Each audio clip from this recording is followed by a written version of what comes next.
The morning after my wedding, my wife asked, "Do you care if my boyfriend comes over?" Boyfriend? I nearly dropped the mug. She laughed while scrolling through her phone. "Sorry, I meant my ex-boyfriend. He's coming over for breakfast, so maybe you should leave." The casualness in her voice made my blood run cold. She didn't even look up from her screen. Her thumb kept swiping like she was browsing Instagram instead of destroying our marriage before it had even begun. Why would I leave? Who the hell is this guy? I set the coffee down harder than necessary. The mug made a sharp crack against the granite countertop. The same countertop where we'd shared champagne 12 hours ago, where she'd sat in her wedding dress eating leftover cake and telling me how happy she was. Coffee splashed over the rim and pooled around the base, but I didn't move to clean it.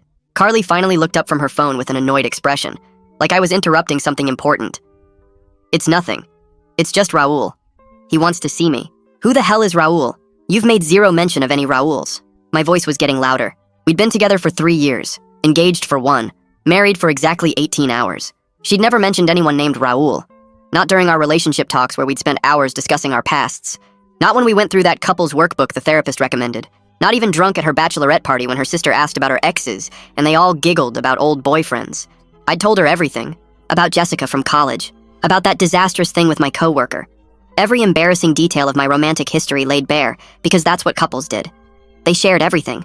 Or at least I thought they did. "It doesn't matter. Are you staying here or not? Raul is coming in 5 minutes." She said it like I was being unreasonable. 5 minutes. She'd already arranged this.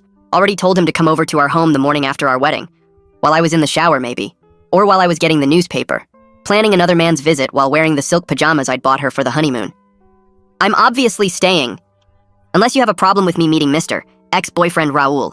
I crossed my arms. Carly rolled her eyes dramatically. The same eye roll she used when I forgot to take out the trash or left dishes in the sink. But this wasn't about chores. This was about her inviting another man into our home less than a day after promising to love and honor me. Ugh, fine. Just do me a favor and stay in the bedroom after you say hi. "No, this is my house. What's going on?" I was done being polite. My name was on the deed.